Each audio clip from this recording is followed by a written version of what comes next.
Well, my understanding of the idea of constitution, and that's something we call constitutionalism, is that it has four components: governance, development, rights, and justice. Right? So, in a sense,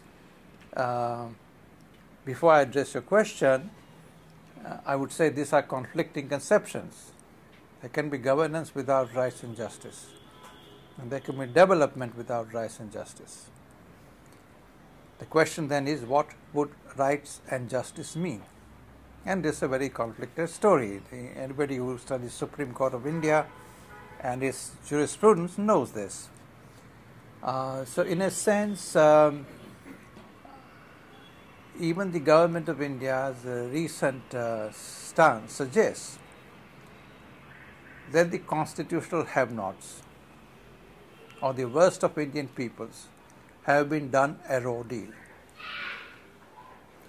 And therefore, more development is the answer. At the same time, the answer becomes complicated because of this so-called war on terror. There are two kinds of wars going on: the war of terror and the war on terror, both of which involve standardless use of force against persons and citizens caught in the middle of this cruel warfare. I think the Constitution prescribes a no zone for attack and assault against Indian civilian citizens, and both the types of warfare violate the spirit and even the letter of the Constitution, and this is extremely unfortunate.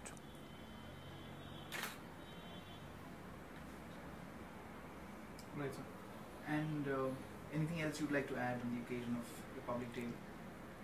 Well, and the thing I would like to add is the fact that dragnet legislations, from MISA to POTA and now whatever they are called, do not help either good governance or the future of human rights in India.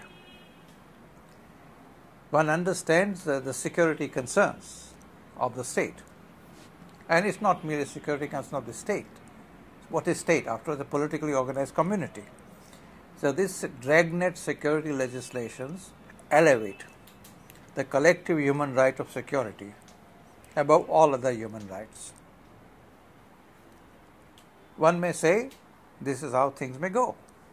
On the other hand, standardless use of force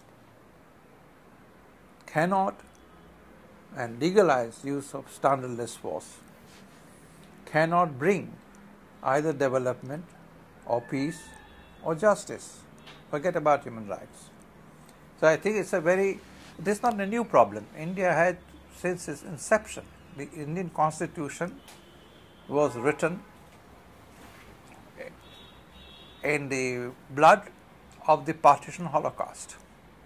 Therefore, it provides for Article 21, rights to life and liberty, with the only constitution in the world which says in Article 22, preventive detention. So, and from 1950 onwards, and not just in Kashmir, but in the northeast, the Indian state ruled by way of exception. I mean, what is called the Special Armed Forces Police Act, for example, was institutionalized for the early northeast, now 7 states of Indian Federation. So I think we need to understand the Indian constitutional development in two dialectical ways: the constitution of peacetime and the constitution at war.